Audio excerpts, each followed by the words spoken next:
Olá, boa tarde, eu sou Giovana Pagel e você está assistindo ao Dinheiro ao Vivo, o programa que traz um resumo das principais notícias de economia, finanças e negócios.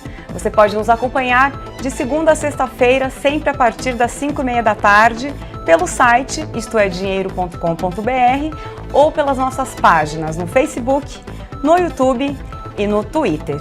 E no programa de hoje nós vamos falar sobre economia criativa. E a nossa convidada é a economista e doutora em urbanismo, Ana Carla Fonseca, que também é diretora da Garimpo de Soluções.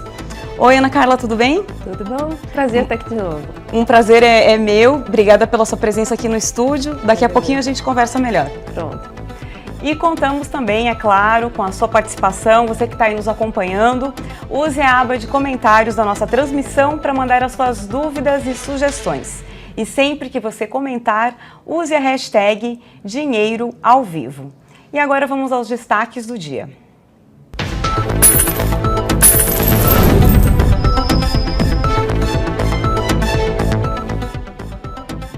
Pautas aprovadas no Congresso têm custo superior a 100 bilhões de reais. FMI vê expansão de 1,8% do PIB do Brasil em 2018. Vendas do varejo caem 0,6% em maio ante abril.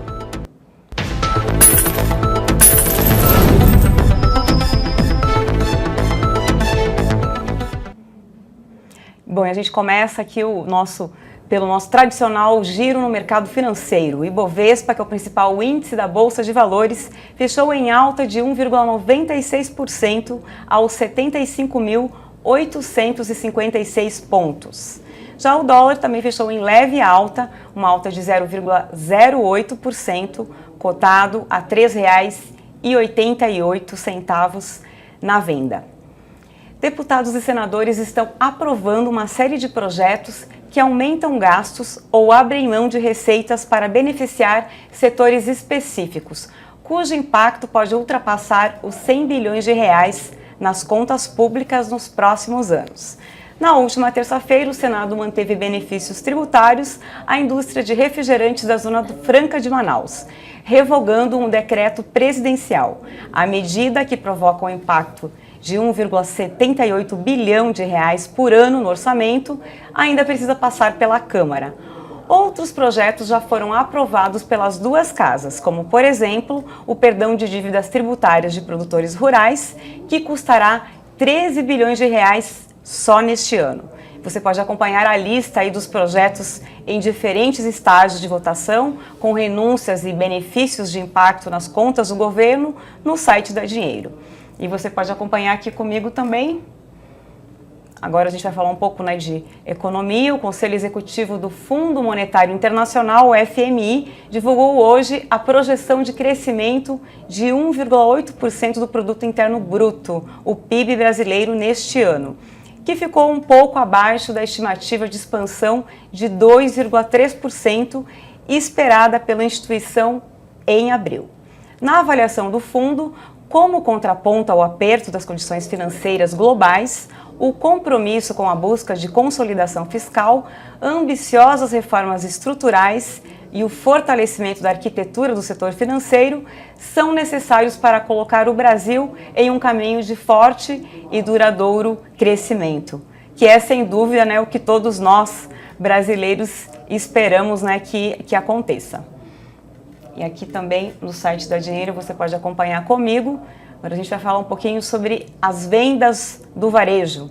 As vendas do comércio varejista caíram 0,6% em maio ante abril, informou hoje o Instituto Brasileiro de Geografia e Estatística, o IBGE. Na comparação com maio de 2017, as vendas do varejo tiveram alta de 2,7% em maio de 2018. Já as vendas do varejo restrito acumularam um crescimento de 3,2% no ano. No acumulado em 12 meses, houve um avanço de 3,7%, segundo o IBGE. E agora então a gente vai falar sobre o tema do programa de hoje, economia criativa, e os dados mais recentes do Banco Nacional de Desenvolvimento Econômico e Social, o BNDES, mostram que, em 2015, o setor cultural movimentou 155 bilhões de reais no país, ou 2,64% do PIB daquele ano, né? Cerca de 850 mil profissionais trabalham na área, segundo ainda informações do banco. Reportagem do jornal Estado de São Paulo, né, um especial sobre economia criativa dessa semana, mostra que esse setor cresce acima da média no Brasil. Até 2021, o setor deve crescer 4,6% no Brasil, enquanto a expectativa para o mundo é de crescer 4,2%. Isso segundo um estudo da consultoria PwC.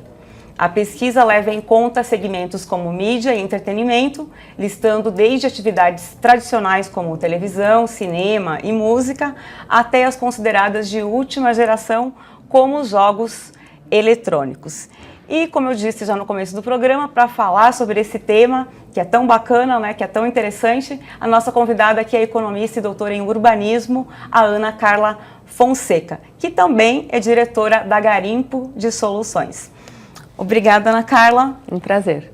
Igualmente. Bom, quando a gente pensa, né, nesse setor, a gente lembra, né, que esse conceito de economia criativa ele surgiu lá no final da década de 1980, né, comecinho de 1990, mas eu queria que você falasse um pouco sobre o que é a essência, né, da economia criativa e que setores, né, porque tem aí uma certa dúvida, enfim, não é um consenso que quais são exatamente os setores e a transformação que, né, esse setor acabou acontecendo ao longo dos últimos anos. Tá, né? Certíssima.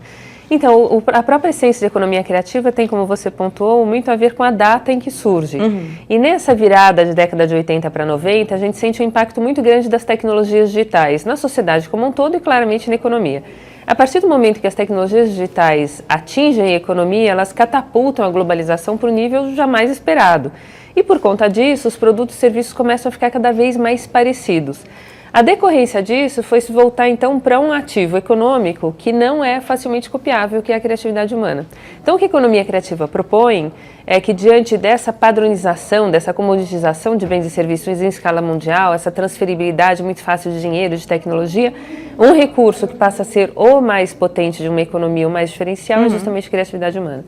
E como você colocava, o conjunto de indústrias abrangidas pela economia criativa é uma discussão quase bizantina, né? Porque uns acham que é uma coisa, outros acham que é outra, mas de modo geral as pesquisas mais novas e os economistas que vêm se debruçando sobre isso com muito afinco costumam dizer que as indústrias criativas abrangem dois grandes flancos, que são os dois grandes flancos da criatividade humana. Aquelas indústrias vinculadas a artes e cultura, então você mencionava algumas, né? Televisão, música, artes em geral, e aquelas vinculadas à ciência e tecnologia. E a gente tem uma área límbica muito grande entre elas, né? Então, por exemplo, os jogos, os aplicativos, alguns acabam ficando mais incorporados em um lado, outro em outros, mas são todos esses setores que só sobrevivem em função de criatividade. E é possível a gente mensurar quanto a economia criativa movimenta no mundo, já que tem também toda essa questão aí? Então, para a gente conseguir chegar a uma estimativa mundial, todos os países precisariam reportar os seus dados, e nem todos os países os levantam. Então, tem um número mágico de 5, 6, 7% que a ONU fez há alguns anos, mas é uma grande estimativa, mais do que nada uma ordem de grandeza. E uma das grandes dificuldades de você conseguir chegar a esses números é que mesmo dentro dos setores ditos criativos, você tem trabalhos que não são trabalhos burocráticos e afins. E mesmo nos setores mais burocráticos, você também tem trabalhos criativos. Então essa fusão de como é que a gente pega um pedacinho daqui, pega um pedacinho dali, é algo que a gente ainda não conseguiu resolver na escala mundial. Você também, além de, né, tudo que eu já citei que você faz, também é professora, né? Sim. E aí eu queria que você comentasse um pouco como que as universidades, como você enxerga, né, que as universidades deveriam abordar esse, né, assunto, a economia criativa mesmo. Então, o que eu acho muito bonito desse conceito é que ele traz de novo o ser humano para o centro da economia, né? E a partir do momento que ele traz o ser humano para o centro da economia, e a economia é uma ciência humana, uma ciência social, você acaba tendo a necessidade de envolver as várias áreas de saber para que ele se concretize como um paradigma, como uma lógica de valorização do ser humano. Então, a gente tem várias faculdades de turismo, por exemplo, que hoje trabalham o turismo criativo. Então, como o turismo pode sair da padronização e fazer propostas diferenciadas? Você tem as faculdades de economia finalmente começando a desenvolver matérias ainda que eletivas em economia criativa. Faculdades de gestão também. E, claro, nos setores artísticos, de modo geral, você tem esse reconhecimento do aspecto econômico do que seriam as vertentes culturais. E essa passagem também é uma passagem muito delicada e muito bonita, né? De reconhecer que um trabalhador da cultura, em especial para falar dele, tem que sobreviver daquilo que ele faz, porque ele tem contas para pagar como qualquer outro trabalhador. E esse entendimento do trabalhador da cultura e não só do criador tão inspirado, tão único, é algo que ainda é muito recente, em especial no Brasil. De modo que a gente percebe que as diferentes áreas vêm adotando essa lógica com, enfim, nuances variadas, mas as faculdades de gestão e de economia, eu não vejo alternativa a fincarem o pé nisso e reverem o que vem ensinando, inclusive, se falava, né, então subsídios, isenções fiscais, refrigerante, outros setores, você fala, puxa vida, mas o mundo está indo para uma outra pauta, né? Que é uma pauta de valorização da criatividade, da inovação, do valor agregado. Será que a gente está no caminho certo? E para que isso de fato tenha um rebatimento nas políticas públicas, eu acho que essa massa de estudantes tem que começar a ter uma visão mais ampla. E até como você mesma comentou, essa dificuldade que quem trabalha com arte, né, enfim, com cultura no geral, tem inclusive de ter acesso a crédito, né, porque está lidando com algo que não tem como oferecer garantias, né? Você acha que tem caminhos para isso, além das leis de incentivo? Então, eu acho que sim, a gente defende muito isso, porque as leis de incentivo têm um lado muito bacana, mas também tem um lado que é pernicioso para muitos artistas e muitos criadores e muitos trabalhadores da cultura, porque eles acabam ficando meio que dependentes disso, ainda que não o queiram, né? Mas é uma lógica diferente que a lógica do subsídio renovável. O que a gente observa é que existem outras ferramentas no mundo, em especial na França tem um instituto chamado Instituto para o Financiamento das Indústrias Culturais do Cinema. E o que eles têm 30 anos, já 36 anos, e o que eles fazem é funcionar como uma sociedade de garantia. Então eles recebem dos bancos comerciais em geral solicitações de crédito desses criadores, desses empresários da cultura, empreendedores pequenos ou grandes, e eles formam comitês específicos por áreas, avaliam aquilo e dizem, bacana, isso daqui realmente tem potencial, voltam para o banco comercial e dizem, você pode fazer, aceitar a concessão de crédito, e se não se der inadimplência, se você tiver com prejuízo, nós cobrimos até 70% do seu prejuízo. Então, uma lógica muito mais arguta do que simplesmente chegar um banco público ou privado, chegar e falar, olha, então está aqui o dinheiro, porque a associação a risco é muito grande. E o bacana desse processo histórico de mais de 30 anos é que o IFCIC hoje tem números para mostrar que os empreendedores da cultura têm o mesmo nível de inadimplência dos empreendedores da economia em geral. Então, vai diminuindo também a percepção de risco, nossa, porque ele não sabe lidar com negócios, né? Bom, o brasileiro tem, né, Ana Carla, essa fama de ser criativo, de ser empreendedor. Até que ponto, né, isso é real? E se a gente pensar numa escala global, eu acho que dá para explorar um pouco, a gente imaginar em que estágio que o Brasil está, né? Até esses dados que eu citei no início mostram que tem uma perspectiva positiva de crescer, né? Mas eu queria, assim, que situando, né, o Brasil... É difícil a gente comparar, né? Porque às vezes a gente está falando de um país emergente, vai comparar com um país, né, de primeiro mundo, é um pouco injusta essa comparação. Mas se você pudesse comentar um pouco isso, né, do estágio que a gente está... Então, eu acho que o brasileiro é super criativo, né? A gente vê isso no dia a dia até por necessidade. Mas nem toda a criatividade se converte em economia, né? E aí eu acho que a gente tem essa passagem de criatividade para a inovação, em que no Brasil a gente tem muito caminho ainda por fazer, né? Você pega todos os rankings globais de inovação, a gente não olha para a inovação com o carinho e a dedicação que deveria olhar. Então a gente tem pessoas muito potentes, talentos por todos os lados, mas eles não necessariamente conseguem colocar essa criatividade em prática. Às vezes por falta de formação, às vezes por falta de concessão de crédito, às vezes por falta de políticas públicas de capacitação. Então a pessoa é muito criativa, mas ela não sabe fazer a gestão, inclusive, do seu negócio. De modo que, para que aqueles números se concretizem, a gente tem uma lição de casa para fazer. E parte dessa lição de casa diz respeito às políticas públicas, né, de entender a economia criativa de fato como uma estratégia de desenvolvimento. E parte também vem do setor privado, porque é uma mudança de lógica, né, dessa de parar de depender de subsídios fiscais, isenções e afins, e começar a tentar encontrar um caminho, porque no mundo daqui para frente a gente não tem alternativa, né, tem que lidar por diferenciação. Então acho que a gente tem uma lição de casa em ambos os lados, no público e no privado. E hoje, que países e cidades, aí pensando um pouco nas cidades, né, também criativas, que são referência mundialmente, assim? Olha, quando a gente fala de cidades criativas, em essência, pelo menos o que a gente professa, são cidades que se apoiam em 3 pilares. Elas lidam muito com inovação, inclusive inovações sociais, como é que ela consegue se reinventar continuamente. Conexões, então como é que a gente junta áreas da cidade, faz parcerias público-privadas, sociedade civil, a tríplice hélice muitas vezes, como é que a cidade entende de onde ela está vindo, para onde ela está indo, e qual é o pique da cidade, o que ela oferece, qual é essa vibe que todo mundo fala assim, nossa, eu quero ir para lá porque a cada 5 minutos acontece uma coisa diferente e tal, porque uma pessoa que vive de criatividade não fica num ambiente apático, né? Então essas 3 características têm que estar presentes numa cidade que se quer criativa. E aí, enfim, a gente pergunta, né, para os universitários, e tem invariavelmente Nova York, Londres, Barcelona, mas tem cidades que vêm aparecendo nessa corrida e que são surpreendentes. Então, por exemplo, Medellín. Medellín, imagina, na década de 90 era a cidade mais violenta do mundo, né, perdia para Beirute na Guerra Civil. E hoje eles estão trabalhando para serem um polo de inteligência artificial, o polo da América Latina. Surpreendentemente, né? Vem dando nó em pingo d'água, ganhando um monte de prêmio de inovação de empreendedores de tudo, e é uma cidade hiper aprazível. Buenos Aires vem dando uma lavada na gente em consideração de economia criativa, eles trabalham em distritos criativos e afins. Então não precisa nem pensar, né, Dubai, Londres, Nova York. Aqui nos nossos vizinhos a gente tem muita gente se mexendo. A gente já encontra bons exemplos. Isso é gostoso, né? Inspirador e mexe um pouco com o ego. Então, quem sabe a gente começa a correr, né? Com uma, né, assim, um desafio mesmo, né? Uma provocação. E como que está São Paulo nessa história? Então, você sabe que eu sou tão apaixonada por esse tema que foi minha tese de doutorado, foi sobre isso, né? Sim. E São Paulo é uma cidade que tem, de fato, muitas inovações, é inegável. Tem cultura por todos os lados, mas ela carece enormemente de conexões, né? Conexão não só por transporte público e afins, mas a gente mora em ilhas, né? Então, a gente tem a falsa ilusão de que a cidade é tão pequenininha, porque em qualquer lugar onde a gente vai, a gente encontra alguém conhecido e fala, nossa, tem 12 milhões de pessoas e eu vivo cruzando, porque a gente sempre circula pelas mesmas ilhas. Lugares. E para a criatividade você tem que lidar com diversidade. Então a cidade tem um manancial enorme de talentos, de criatividade por todos os lados, mas ela não se beneficia do que ela tem a partir do momento que ela não se conecta como poderia. Então você acha que falta mais as pessoas circularem por fora do seu habitat ali? Exatamente. Que é casa, trabalho, o bairro onde mora, exatamente. Os mesmos restaurantes, bares, teatro, cinema, tentar dar uma diversificada nisso, né?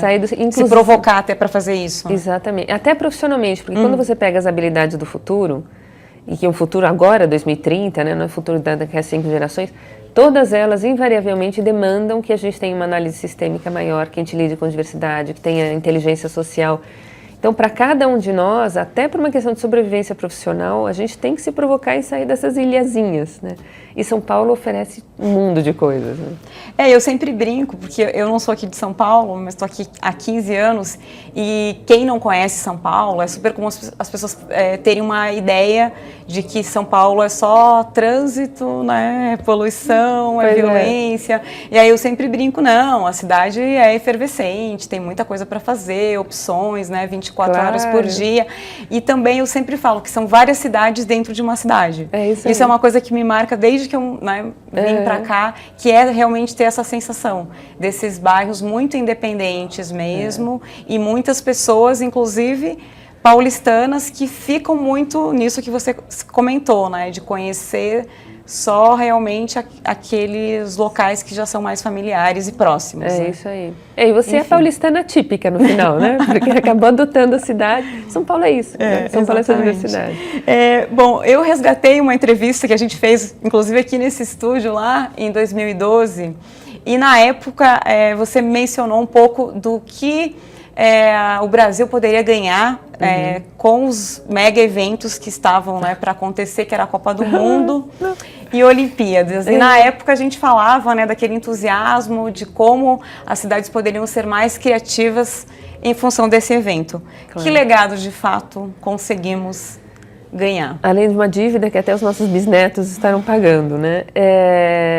Eu acho que a gente ficou com uma... Enfim, elucubrando junto, o livro Pensar é Só Pensar, mas eu tenho a impressão de que, como sociedade, nós ficamos com a sensação de que, mais uma vez, nós somos ludibriados, né? então prometem mundos e fundos. Mesmo em São Paulo, as obras da Copa não foram cumpridas, as que foram muito parcamente feitas. Essa integração, esse dinamismo, essa recolocação, a cidadania ativa, o cidadão não teve palpite nenhum no que seria feito, né? Você pega mesmo países que têm uma tradição democrática distinta da nossa, mais hierárquicos, enfim, os próprios países árabes, eles começam até lá a discutir, então, como é que a cidadania ativa participa, como é que a gente faz inovações sociais, aqui não teve. Então, acho que o legado que ficou foi talvez um alerta para que não caiamos nos mesmos problemas e nas mesmas crenças daqui às próximas organizações do que quer que nos proponham, né? Eu não vejo legados positivos. Sim, de fato. E quando a gente pensa nas empresas tradicionais, de que forma que elas também podem agregar valor aos seus produtos e lucrar com a economia criativa? Então, o que é muito bacana é quando a gente pega o efeito colateral da criatividade ao longo da cadeia inteira, o spillover, né, ao longo da cadeia inteira. Você tem, por exemplo, o setor de têxtil e confecções, que vive combalido, choramingas, em boa parte com razão, enfim, porque a concorrência da China, do algodão egípcio, né? E daí você tem, dentro dessa cadeia, a ponta da cadeia que é um setor como a moda. A partir do momento que você tem uma moda pujante, criativa, diversificada, efervescente, você dá um tom de dinamismo para toda a cadeia de têxtil e confecções, porque agora ele pode se permitir ousar para suprir aquela demanda da ponta. Então, o alerta que eu acho que a economia criativa traz é que os setores tradicionais não é que sejam descartados com a economia criativa, mas muito pelo contrário, eles começam a ter incentivos de inovação para não ficarem comoditizados, para não brigarem com a camiseta branca da China, né? Mas sim para trazer algo que os chineses não vão poder fazer. E aí é que eu acho que é a grande beleza, porque se fossem só os setores criativos, tudo bem, mas é uma pontinha, né? Um conjunto. O bacana é quando a gente vê que isso acaba transvasando nas cadeias inteiras. Então, você tem arquitetura verde no setor de construção civil, que é o maior empregador. Você tem outras lógicas que vão sendo apropriadas pelas empresas tradicionais para conseguirem suprir esses setores em seu novo dinamismo. E aí é que eu acho que a coisa começa a fazer sentido. Só vou pedir uma licencinha aqui, Ana, que eu vou dar um alô para o pessoal que está acompanhando a gente. Opa. Olha, o Rômulo, Cláudio, Paulo, Nani Ribeiro, Rubinha, Janira, Rude. Quanta gente. Gente, muito obrigada aí, você sempre nos acompanhando. Mas pode mandar pergunta também, pode participar. A gente está aqui para te ouvir e para tentar sempre que possível. Ó, tem muita gente falando olá, boa noite, bom início de noite. Deixa eu ver, tem um comentário aqui. Deixa eu só descer um pouquinho. Rude Batistello está falando o seguinte: nosso país de fato é muito grande, poderíamos ter 4 países em um só e a vida seria melhor. Não sei, eu gosto desse país grandão, mas enfim, o que você acha? Eu acho interessante porque a própria configuração do país ser tão grande vem de empreendedorismo, né? Se a gente pega as rotas dos bandeirantes, eles foram até a Amazônia, fecharam tudo, imagina, no século XVII, né? Então a gente começa a perceber que mesmo o fato da gente ter um país tão grande vem de empreendedorismo das pessoas que ao longo dos séculos vieram para cá, né? E que, como você há pouco mencionava, né, que você está aqui há 15 anos, eu acho que essa é a grande riqueza do país. Eu acho que essa diversidade mesmo, né, de sotaques, de gostos, de sabores, se você vai do sul, né, ao norte, ao nordeste, enfim, tem toda essa riqueza, né, muito grande, culturalmente falando, sem contar da diversidade também das belezas naturais, né, que o Brasil tem. Então, eu acho que isso é, sim, um diferencial que o Brasil tem, mas enfim, óbvio, né, que cada um tem a sua opinião, né? E mesmo a pauta econômica, né, porque você vê, dentro da economia criativa, você tem esse leque tão grande de setores, das artes à pesquisa e desenvolvimento, você vê que há uma concentração maior de algumas indústrias conforme a região do país. Então, acho que a gente tem uma oportunidade incrível em trabalhar a economia criativa de forma regionalizada, e eu sou uma grande defensora dessa territorialização, né? Então, trabalhar as cidades, os territórios criativos a partir das suas singularidades, e a soma do país poder ganhar com isso, né? Você vai para qualquer país, vai para a França, vai para a Itália, por antonomasia, né? Nossa, cada cantinho da Itália é uma coisa, que maravilha, e a gente quer percorrer o país inteiro em um mês de férias. Imagina, o Brasil, então, é um encanto disso, né? Porque cada metro quadrado é realmente diferente do outro. Eu acho que a gente tem que aproveitar melhor isso a nosso favor. Sem dúvida. E agora, uma provocação final, que como cada um de nós, então, pode tornar a cidade onde vive mais criativa? Opa, que boa pergunta. Então, acho que primeiro a gente tem que ter amor pelo espaço no qual a gente está, né? É difícil você respeitar aquilo que você não ama. E para você amar de fato, você tem que conhecer. Então, uma provocação que uma vez eu recebi de um aluno que também não era de São Paulo, ele falava assim: professor, sabe, eu acho muito bacana porque todo domingo eu entro no metrô e eu paro e falo assim, essa estação eu ainda não conheço. Eu saio do metrô, vejo o que tem por lá e depois eu volto pro metrô, dou uma andadinha e falo, meu, ele foi para bairros que sou daqui não conheço, né? Então, acho que a gente, quando começa a se permitir curtir a cidade, tirar os estereótipos, ir por trás desse espelho, né, e falar assim, o que existe do outro lado, a gente vai se encantando tanto com o que a gente vai encontrando que invariavelmente a gente começa a defender. E a gente ganha, porque a gente vai ampliando o horizonte de visão, a gente vai tendo outros ingredientes para o nosso repertório e a gente começa a ser, de fato, embaixador da cidade onde a gente está, seja ela qual for, né? Eu acho que a gente tem que ser mais delicado com o espaço onde a gente está e menos ranzinza, né? Aí a gente vai ganhar muito. Com certeza, eu concordo com você. Tem algo que eu não tenha te perguntado, que você queira complementar? Não, super variado, achei super bacana. Então tá ótimo. Muito obrigada pela sua participação. Obrigada, Espero revê-la em breve. Amém. Obrigada, Giovana. Bom, e agora a gente vai conferir quais são os indicadores econômicos em destaque amanhã, sexta-feira, dia 13 de julho.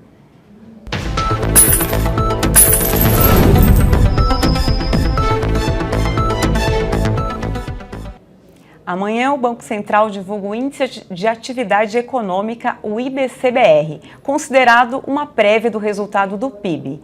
Em abril, o indicador registrou alta de 0,46%.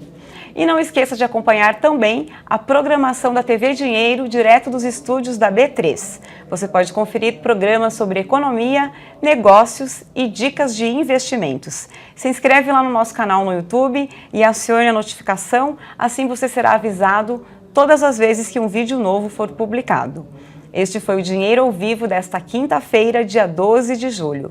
Você pode conferir a nossa programação multiplataforma a partir do site da Dinheiro ou por meio das nossas redes sociais. E se você quiser rever esse programa, é só entrar no nosso perfil no YouTube ou no Facebook, que todo este conteúdo estará lá à sua disposição. Um ótimo fim de tarde e até amanhã.